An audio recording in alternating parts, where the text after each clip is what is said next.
Hey everybody, welcome back to another episode of Forced Chatter. It's been a few weeks since we've been around with the holidays and stuff here in the US, but we are back and we've got a few things to discuss tonight. We're going to be talking about an idea for something that would not surprise me if we see on Disney Plus at some point. We've got some speculation going on. We're going to talk a little bit about the upcoming Visions series. Not to be confused with Vision from the MCU. This is the anime series covering Star Wars.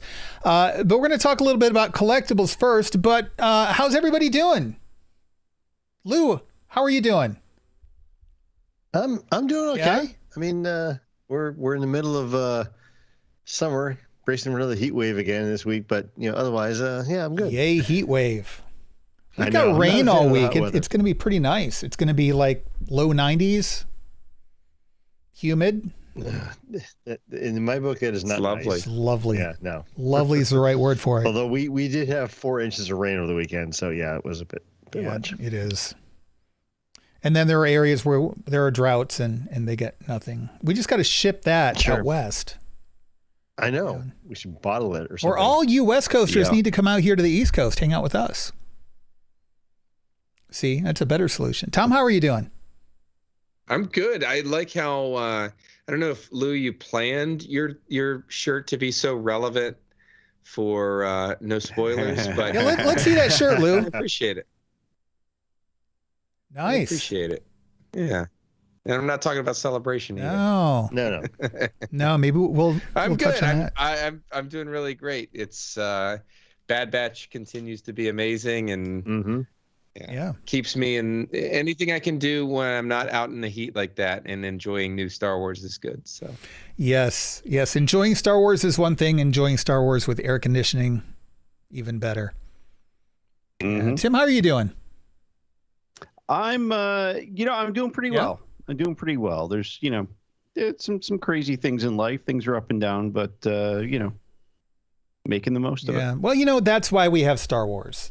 Life sucks, This is true. but exactly. at least we have Star Wars. We've got the Bad Batch. We've There's got one thing that brings a smile to everyone's face all the time with no controversy. It's Star Wars. Yeah. It's just universally praised. All this. good. Yeah. Exactly. Hey, we've had no Star Wars controversy for the last 87 hours. I've checked. We're doing really good. This is like a record. I've seen that clock you have at your house. It's on the wall. It's like, Uh-huh.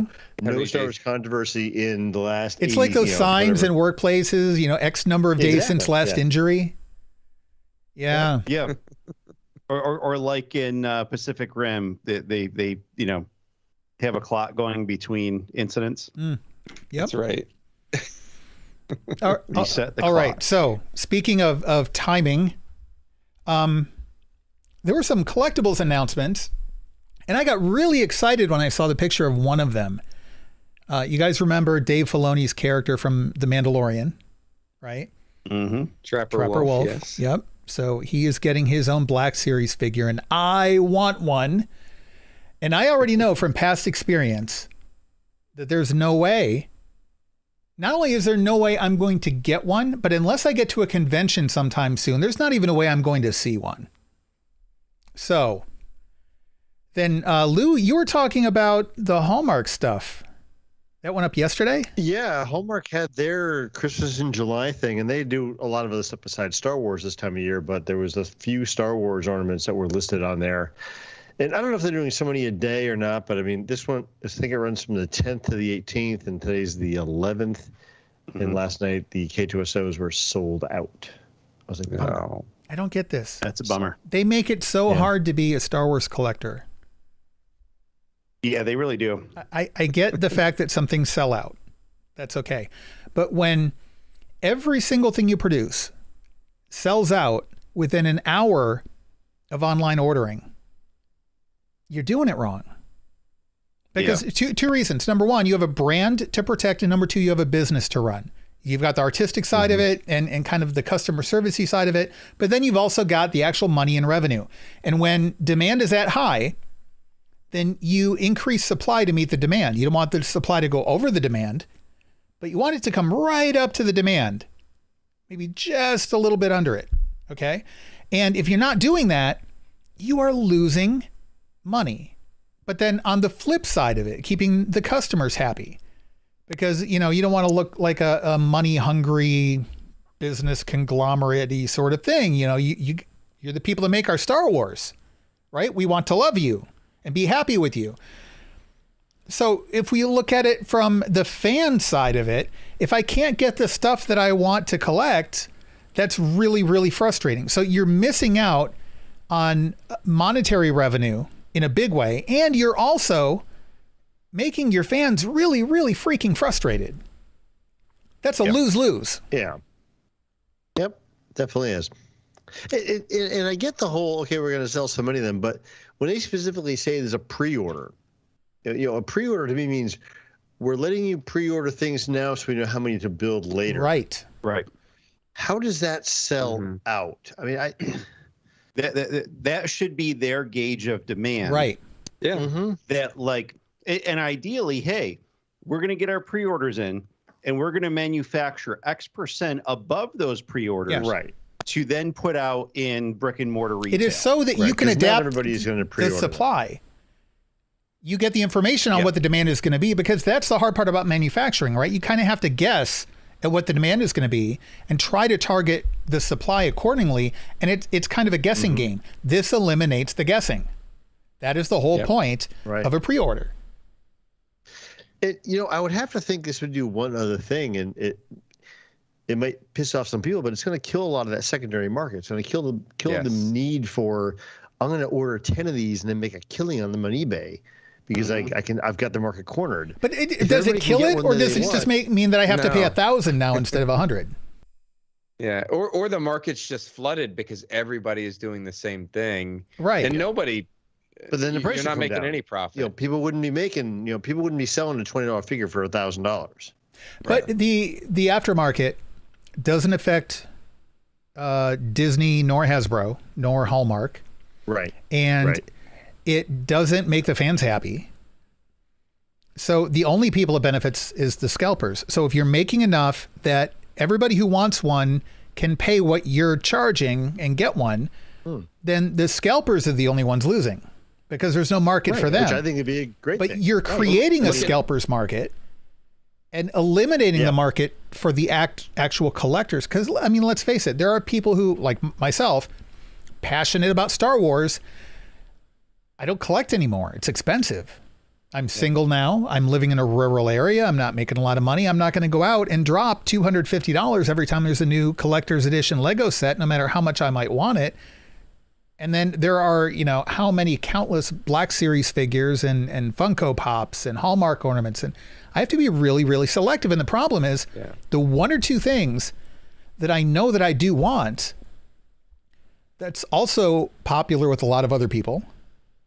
And I can't get them. Other people can't get them. Nobody can get them except the scalpers, and you know, you see them on eBay and Amazon afterwards, and it's crazy.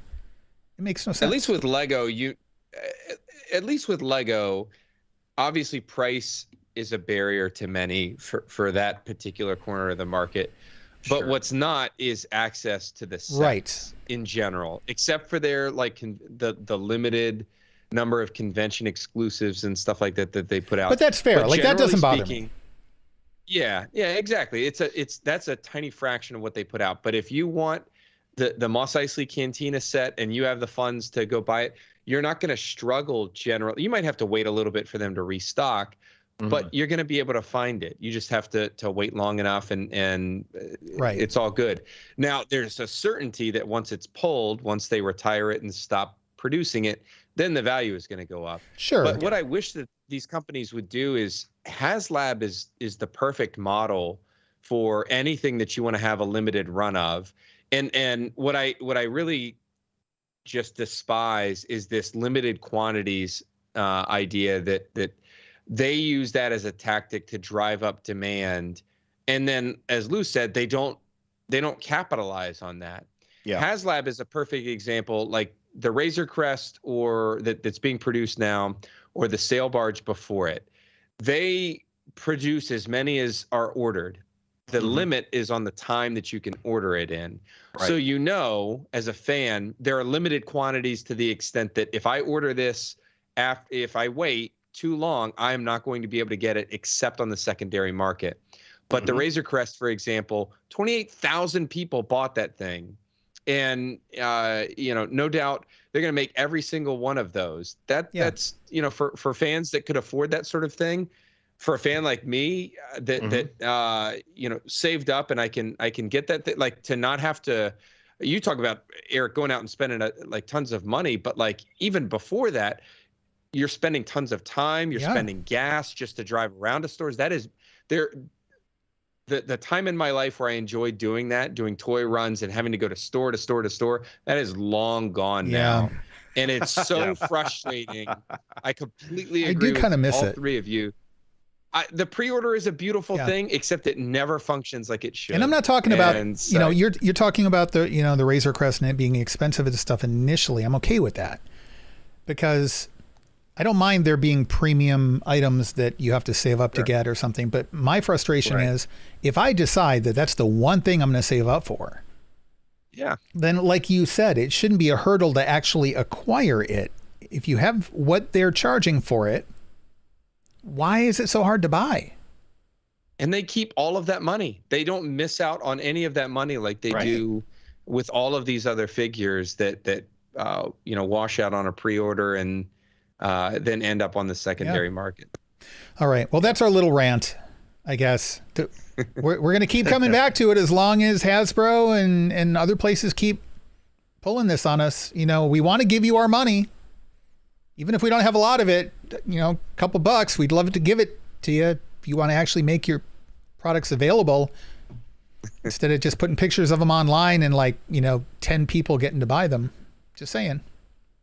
But have you guys gotten to watch the trailer, the teaser, I guess featurette might be a better explanation for Star Wars Visions, the anime series? The animated anime series. It's a bad way to put it, but you guys seen it? What do you think? Yeah, I think it's really cool. Multiple times. Yeah. Yeah. The question should be how many times have you watched that trailer? Oh, 1.5. So here's my take on it, and I'll let you guys kind of formulate your thoughts, but I want to go around the table. Sorry for the microphone noise there, I'm moving my mic. I'm not much into anime. I just recently watched my first anime series all the way through. I've seen like anime movies and stuff like Ghost in the Shell and Akira, you know, way back in the day.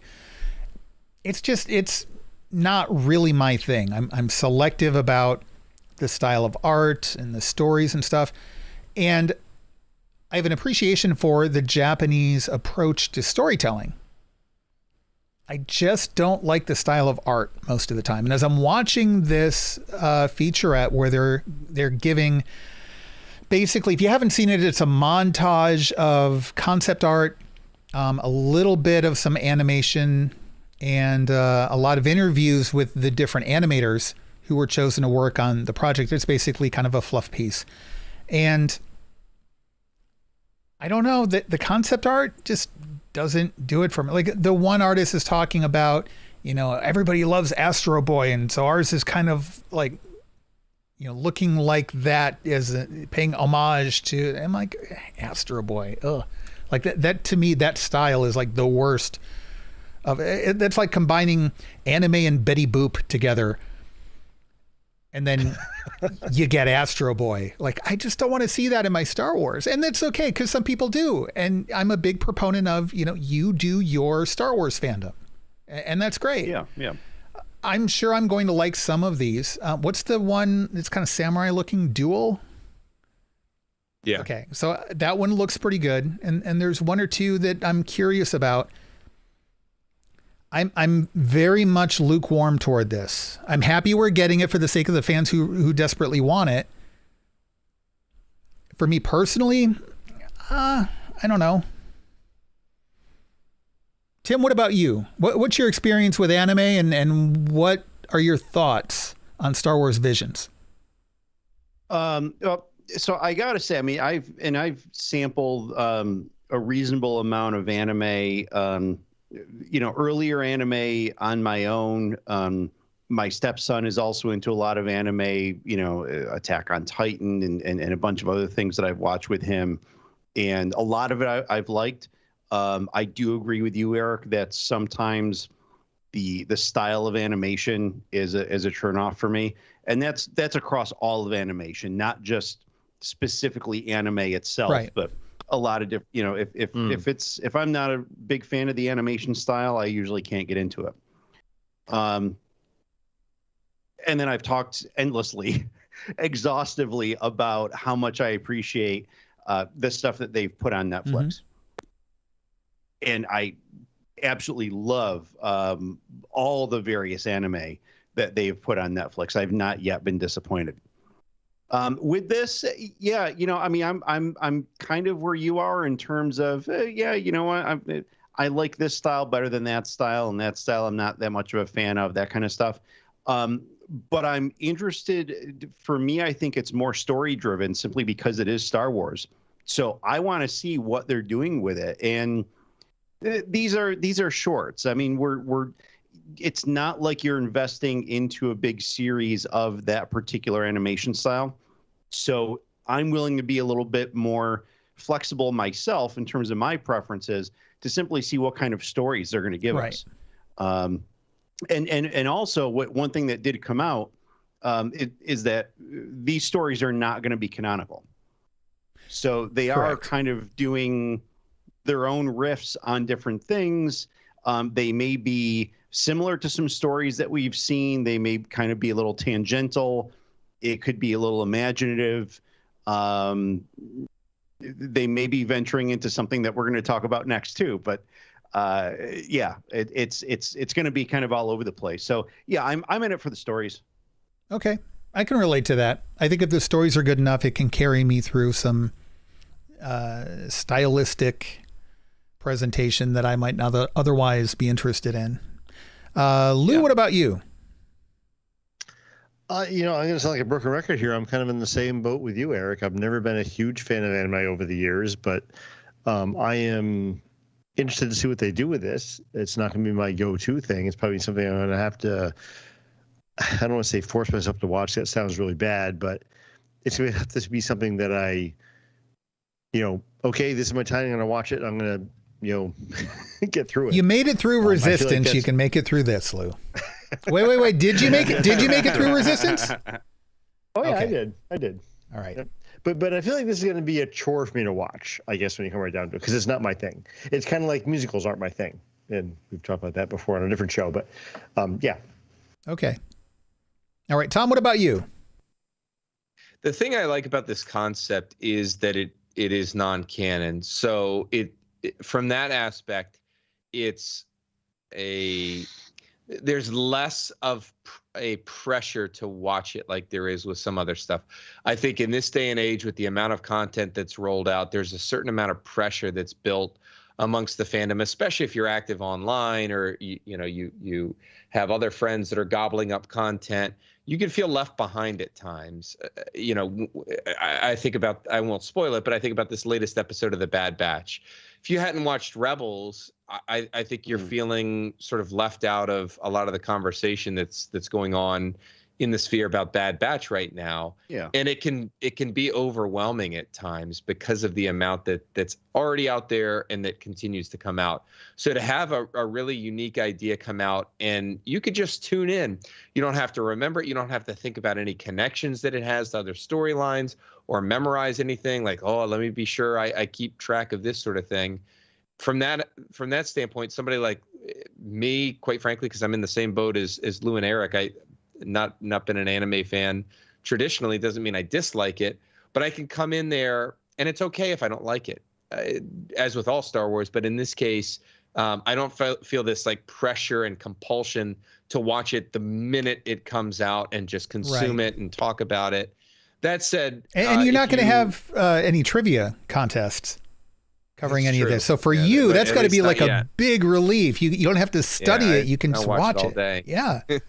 I'll watch it all day. But the other piece is, I really, if you watched the Galaxy of Adventure shorts on YouTube, These were ones that had Star Wars audio, so audio from the actual movies, but they were done in an anime style, a very like specific anime style. But they were really cool, like watching the Battle of Hoth done in that animation style, or the Battle of Yavin, or something like that, and having the callbacks with the audio. It was really, really cool to see it done like that, and I got really excited. I've also been a big fan. If you've never seen on YouTube, it's a fan video, but it's an anime style dogfighting scene sequence told from the standpoint or the viewpoint of an Imperial Star Destroyer and its starfighter crew, and they ambush a rebel fleet. It's amazing. It's all anime style. There's not really any audio to it, any dialogue to it, but it's really, really cool. So I'm coming into this with an open mind and some relief that I don't have to memorize any of it. Yeah, I think it is. I think that's a really good point. It is going to be a lot easier for the people who feel like, I want to be a Star Wars fan. I don't have a lot of free time in my life right now. I can't keep up with all these different series, or maybe, they don't want to go back and watch the backlog of stuff, 17 seasons of Clone Wars, plus Rebels, plus they don't know whether they need to also maybe watch Resistance. And this will probably be nice for people who just want to drop in and casually pick up a little slice of Star Wars. It doesn't need to mean anything. It can just be fun. Mm-hmm. And so I think there's a benefit to that. Hard to get excited about it.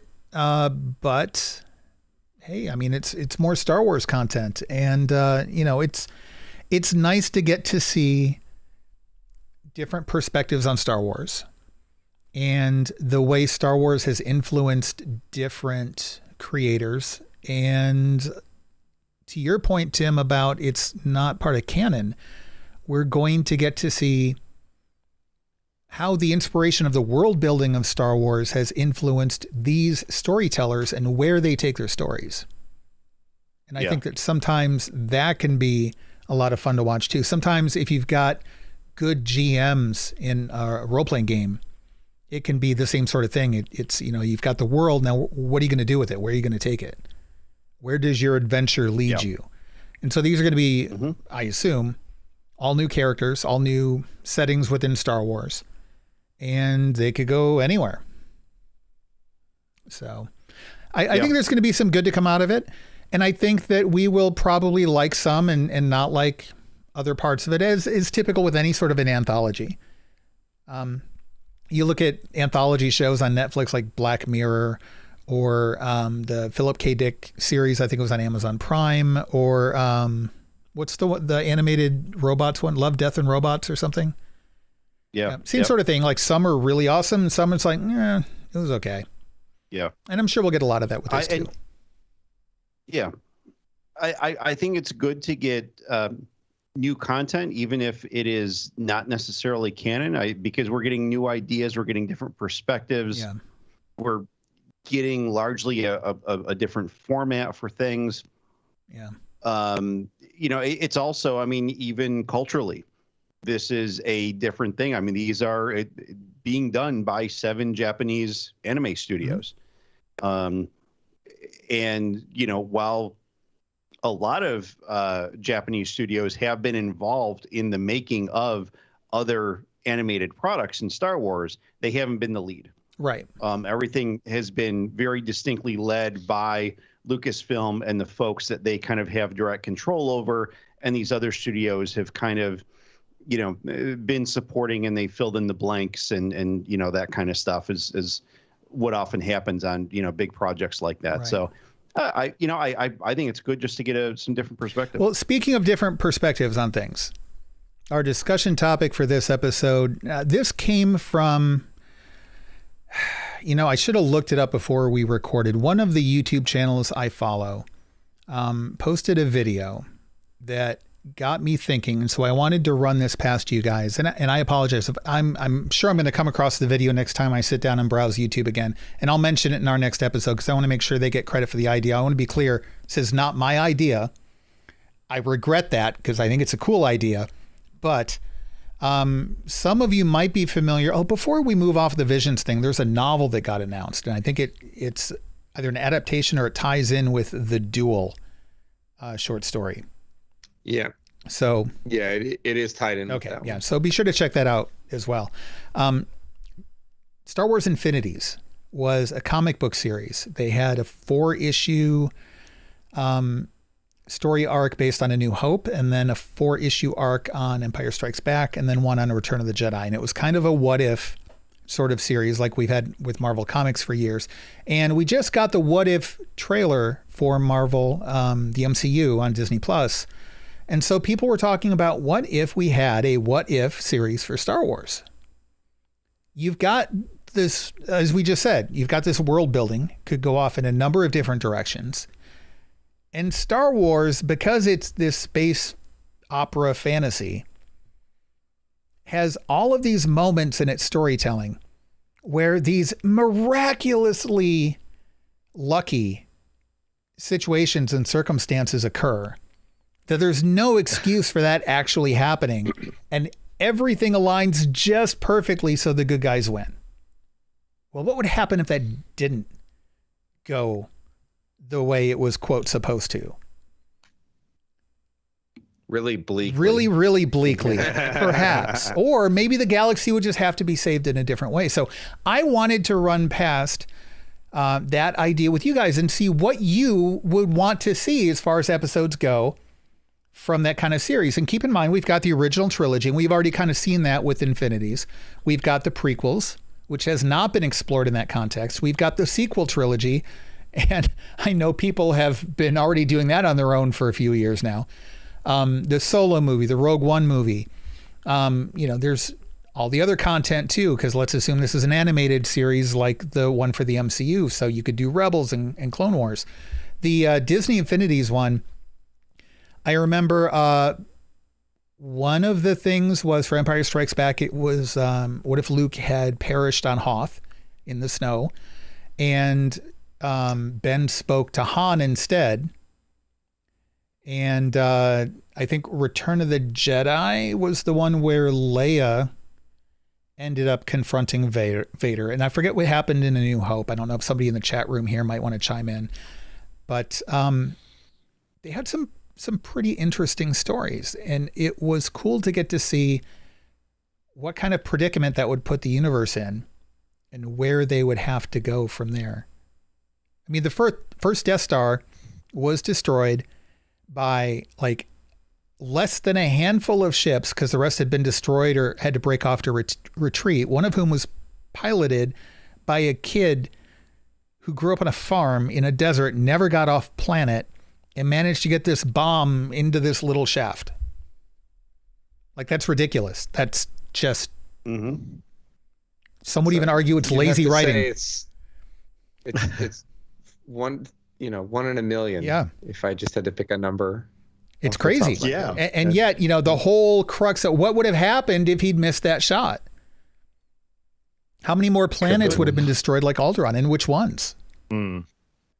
But he had so much practice hitting Womp Rats, so it wasn't that big of a deal. It's interesting that you say that you pick up on that, because there is a story. I don't know if it's I think it's in A Certain Point of View that lays the groundwork for what might have happened, and it is canon. So canonically, Mon Mothma had evacuated.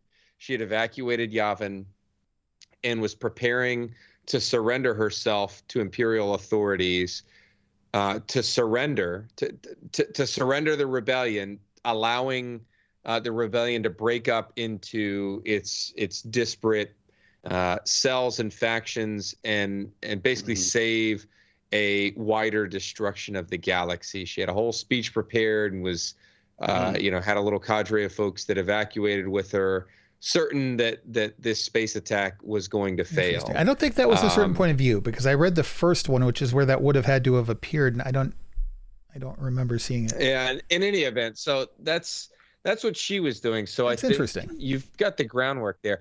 I like the idea of and this isn't just me being a Y-Wing fan, but a Y-Wing, Gold Squadron goes in as planned, they destroy the Death Star. Luke doesn't get his shining moment in the sun. He doesn't become a celebrity within the rebellion. He's just a normal soldier that has to come to grips with where he fits in and find his place in the rebellion and the galaxy through that lens. I like that idea. Mm-hmm. Okay. I mean, I like the concept of alternate history stuff, or, you know, what ifs, like we have in the Marvel side of things, in any form. There's been a lot of alternate history books written about our, you know, world history, and, you know, what would have happened if this happened instead of that, or, you know, what have you. And I find those things fascinating because it's like, well, you know, the whole thing could turn on just one moment that did or didn't occur. Yeah. Which is really cool when you come right down to the concept. But even on a broader scale than that, you could take this concept and just write alternate versions of something. Not just that one little thing didn't happen or did happen. Like you know, give it an entirely different treatment of something, which may open up a lot of cans of worms, because we've had discussions about, well, let's not make this movie canon, let's change that and do this thing different. Right. Like, okay, so when I first heard about this what if thing, I'm like, in Star Wars, that could be a huge can of worms, because we already have that. That's not People what we're are trying to asking do. for this We're not petitioning right on change.org. exactly. Yeah. But in general, I like the thought of alternate histories, and what if would be a great way to do that. Explore well, that and when you think about it, concept. Star Wars has a lot of, you know, shatter points, if you will, of a certain moment in time when everything changed. And we talked about, you know, the bombing of the first Death Star. You've got Anakin confronting Palpatine in his office. What if Anakin had killed Palpatine? What if Watto had accepted Republic credits? Ooh, there you go. What if R2-D2 had been hit and blown off of the exterior of the Naboo ship as they're escaping Naboo at the beginning of the series? Because when you think about it, R2-D2 fixed a lot in Star Wars. Yeah. And yeah, you know, the funny thing is, like, even just these little things, like, you know, like you said, Tom, if Watto accepted Republic credits, then the whole pod race thing would have never transpired, at least in terms of, you know, Qui-Gon and that group. So, yeah, one little thing could have completely changed so much. And yeah, it's a really interesting thread to pull. What if Han had never met Chewie, or the meeting that they had gone differently? Yeah. I just love weird Star Wars, and the possibilities for weirdness with a series like this are endless, and I would gobble it up. And I refer you back to my comments about it being you know, low pressure, because obviously it would be non-canonical. Yeah. So you could just sit back and enjoy it. Just lap it up. So each of you, give me one point in Star Wars canon where you would want to see a deviation, a nexus event, if you will, Loki fans, where we could get a what if story. Pick one moment in the Star Wars saga. It can be from the 9 saga movies. It can be from one of the spin-off movies. It can be from one of the animated series or the live action series. Alligator Luke Skywalker. Alligator Luke Skywalker. Oh my gosh. I mean, that would be interesting. Okay. I mean, I'll go back to really early in the whole thing, timeline wise. What if Han didn't get separated from oh gosh, what's her name in the Solo movie? Yeah. What if they didn't get separated at the checkpoint getting off the planet? Yeah. He'd be off with her and would have had the whole thing, and that would have changed things. And where would he have ended up as a result? Would he have ever even gotten off of Corellia? And if so, how would that affect the decisions he makes? Okay, that's fair. I like it. I'm going to say, I want to know. Oh, go ahead. And this is a, you know, low hanging fruit here, but I would like to have known what would have happened to either of the Fets if they didn't have jetpack issues. Jango Fett's malfunctioning and him not getting away from Mace Windu, or Boba Fett not getting hit accidentally by a blind guy with a big stick. Because, you know, by today's standard of writing, okay, Boba Fett was actually supposed to have been formidable, and Jango Fett was formidable. And so I would be curious as to what effect that would have had on, you know, how would Jango Fett have affected the rest of the Clone Wars? How would it have changed Boba if Jango had survived? What would Boba Fett grow up into? So that's my pick. Tim? What if people actually listen to Jar Jar? What if people could actually understand what the heck he's saying? Dello Feligits. Oh, Neeson will be hearing this. Of course, it had to be something with Jar Jar. Good Lord. I'm semi-fluent in Gungan. I'm conversational in Gungan. What if they had not rescued Jar Jar in Oto Gunga and he'd been executed, and then never presented the emergency powers in the Senate? They wouldn't have made it through the planet core. They just get eaten by one of those sea creatures. Oh, they had the Force. Right. Yeah. Maxi Big is the Force, you know. Maxi Big. Yeah, that's fair. Jar Jar didn't do a whole lot of navigating, just a lot of screaming and true gesticulating. I mean, he was asleep for half the trip, so was he really that necessary? I don't know.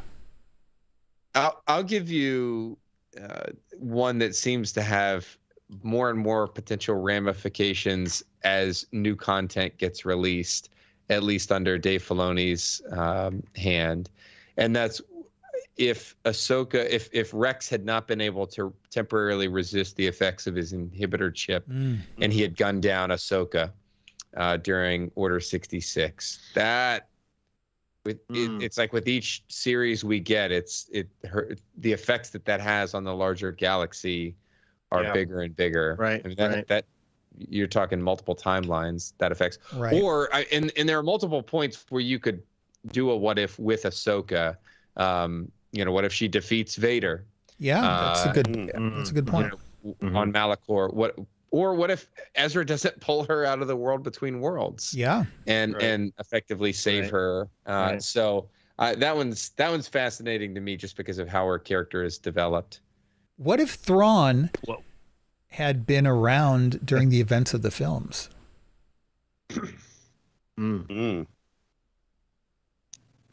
What if Darth Maul killed Obi-Wan in their confrontation at the end of Episode 1?